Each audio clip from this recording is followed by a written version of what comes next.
Halo, nama saya Ruth Marta Amelia S. Di Stockbit-Stream, user ID saya Ruth Marta Amelia S. Saya adalah seorang investor, ASN, dan ibu rumah tangga. Pada tahun 2020, saya sempat mengalami sakit yang pemulihannya cukup panjang. Saya juga dilarang untuk melakukan aktivitas berat, sehingga pada saat itu saya memutuskan untuk cuti panjang dari kegiatan ASN saya selama 3 tahun.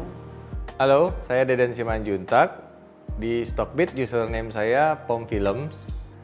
Saya seorang konsultan, produser film, dan suaminya Marta. Sejak cuti, dikarenakan waktu yang luang dan cukup fleksibel, saya dan suami itu banyak belajar mengenai saham dan sering berbagi insight melalui tulisan di Stockbit-Stream. Lalu suami dan adik ipar juga punya proyek untuk bikin film panjang pertama kita setelah vakum, itu dengan judul Tulang Belulang Tulang ya. Nah, cerita film Tulang Belulang Tulang ini sebenarnya menceritakan tentang perjalanan mencari diri sendiri dan mencari arti dari diri sendiri dan keluarga. Nah, terkadang itu seringkali tuh ya, kalau kita itu menggantungkan penilaian diri kita itu kepada keluarga atau society seperti itu. Jadi malah kehilangan diri sendiri. Nah, melalui film ini kita diingatkan lagi mengenai keluarga, karena kan banyak loh yang keluarga itu kita malah tidak bisa diterima. Diri kita itu tidak bisa diterima gitu. Tapi dari keluarga itu adalah jadi tempat kita untuk belajar menerima diri sendiri dan akhirnya kita bisa saling menerima satu sama lain. Investasi yang ngajakin siapa? Mungkin boleh cerita sedikit. Baik, kalau saya mengenal saham itu sejak tahun 2004-2005, itu sejak saya lulus lulus kuliah waktu itu. Saya itu pertama kali beli saham BBRI. Kenapa saya beli BBRI? Karena kan BRI melayani dengan setulus hati ya. Seperti itu. Lalu tahun 2014 saya mulai juga beli Sido. Nyangkut. Iya, saya nyangkut waktu itu. Nah, kenapa juga beli Sido juga saya murni karena pada saat itu kan pengendalinya masih keluarganya Pak Irwan. Begitu. Lalu tahun 2016 nih, saya so jagoan, saya mau trading gitu. Nah, pas 2017 nih saya ketemu sama suami. Oh iya, saya ketemu sama suami ini saya langsung kawin dulu baru pacaran sampai sekarang kan. Nah, jadi pas ketemu sama suami saya malah dimarahin sama dia karena saya trading. Kata dia saya lebih berjudi daripada trading. Kenapa tuh? Gimana ya, saya kaget. Dia datang tiba-tiba dia bilang dia mau main saham, mau ini, mau itu. Terus dia bilang dia yakinin saya gitu. Kalau yang kita beli 1.000 hari ini tuh besok bisa dijual 1.100. Wah, saya bilang kok bursa semudah itu, kok tidak semua orang jadi kaya ya? Iya, seperti itu. Ya akhirnya ya udah, saya udah dulu deh, tahu diri. Kita harus tahu diri. Saya bilang ke dia, kalau dia harus tahu dulu perbedaan dari nilai dengan harga. Karena harga itu kan apa yang kita bayarkan dan nilai itu apa yang kita dapat gitu. Jangan hanya kita berharap ada orang lain besok yang akan membayar dengan harga yang lebih mahal, karena itu sangat berbahaya ke depannya. Tentang suka dan duka membangun investasi bareng sebagai suami istri. Suka dan duka. Berantem mulu. Itu pasti berantem. Berantem mulu. Tuh, harus. Jadi kalau misalnya saya udah seneng banget nih sama satu saham nih ya. Terus udah gitu saya nanya dong teknikalnya kan ke dia.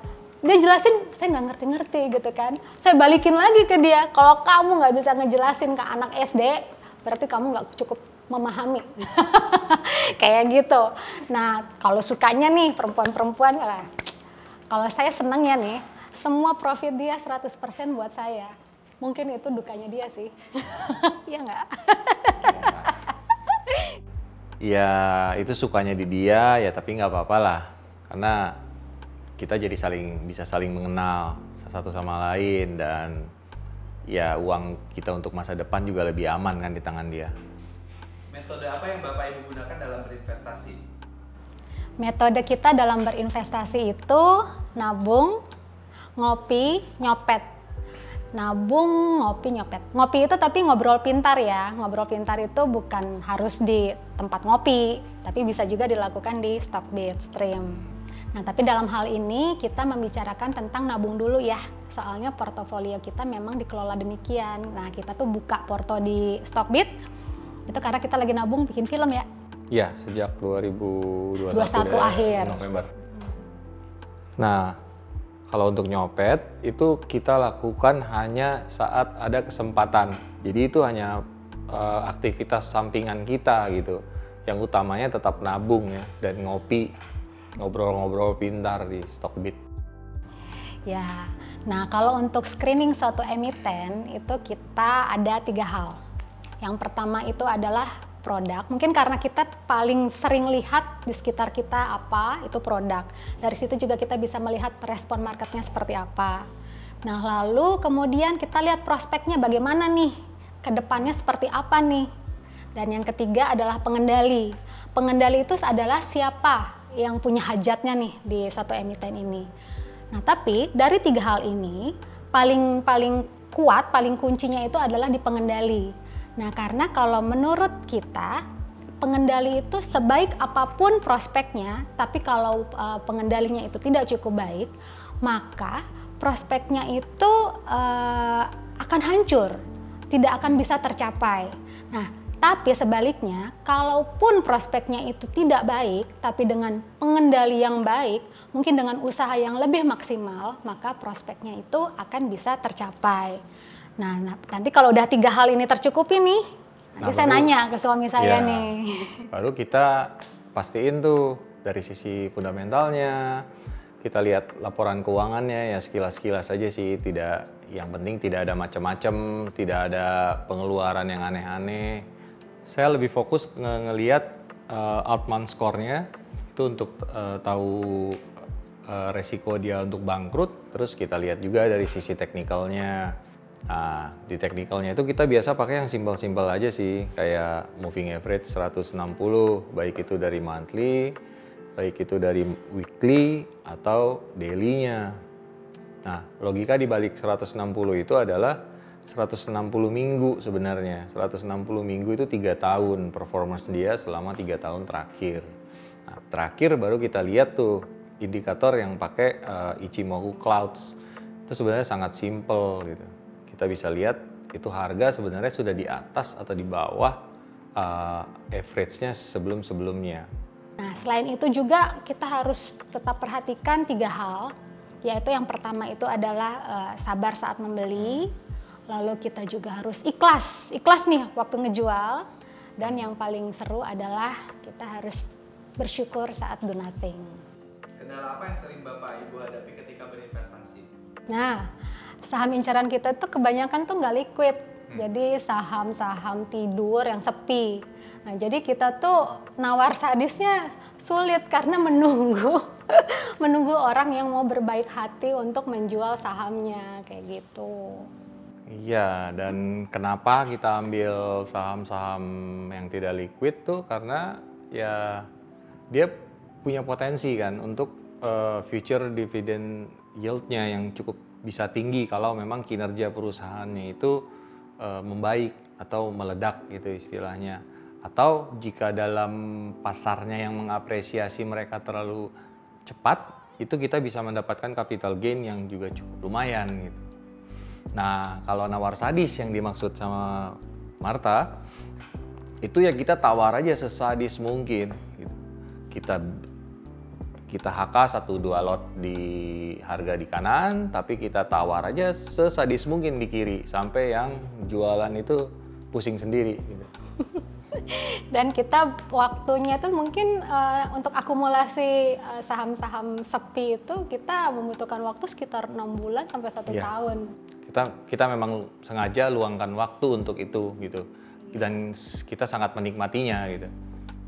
Ya nggak bisa 1-2 hari untuk seperti itu gitu. Apa aja sih yang udah digunakan yang bisa menyelesaikan kendala-kendala yang dialami sama? Nah, walaupun kita cuti, tapi kita juga menyibukkan diri dengan kegiatan-kegiatan lain di luar. Nah, jadi kita nggak punya waktu yang terus-terusan ngeliatin market nih gitu. Jadi bersyukur banget ya di Stockbit itu kita ada sekarang tuh bisa pakai GTC dan auto order ya. Iya, jadi ya seperti itu. Emang kamu ngerti auto order? Nggak pasang. Oh. Atau ngertinya GTC-nya aja? Itu juga.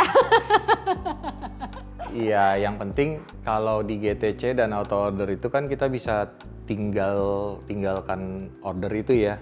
Jadi dia tidak langsung di withdrawn di akhir sesi 2 setiap harinya. Jadi kita bisa pasang itu untuk 2 minggu ke depan misalnya.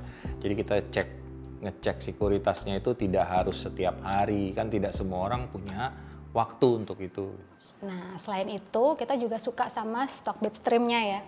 Jadi di stock bitstream itu selain kita sering berbagi, tapi di situ juga kita bisa mencari informasi. Di stock bitstream itu bisa menjadi indikator satu emiten itu hype atau enggak. Nah, kesukaan saya juga nih, suka bikin polling.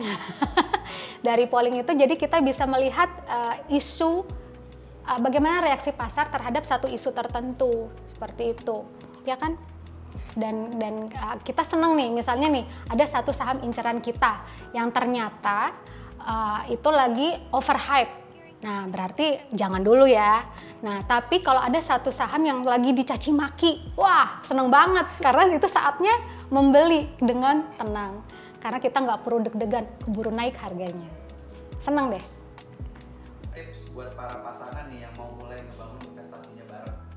Cintai diri sendiri dulu sebelum berharap pasangan mencintai kita. Karena pasangan itu akan mencintai diri kita apa adanya. Nah, buat istri-istri nih, biar suaminya nggak macam-macam. Gitu. Dan satu hal lagi, kita jangan bergantung dengan suami. Kita hidup santai aja, nikmati hidup. Santuy, biar nggak nyangkui. Kalau dari saya sama halnya seperti menemukan saham. Kita harus bisa mensyukuri dan melihat apa yang tidak terlihat oleh kebanyakan orang.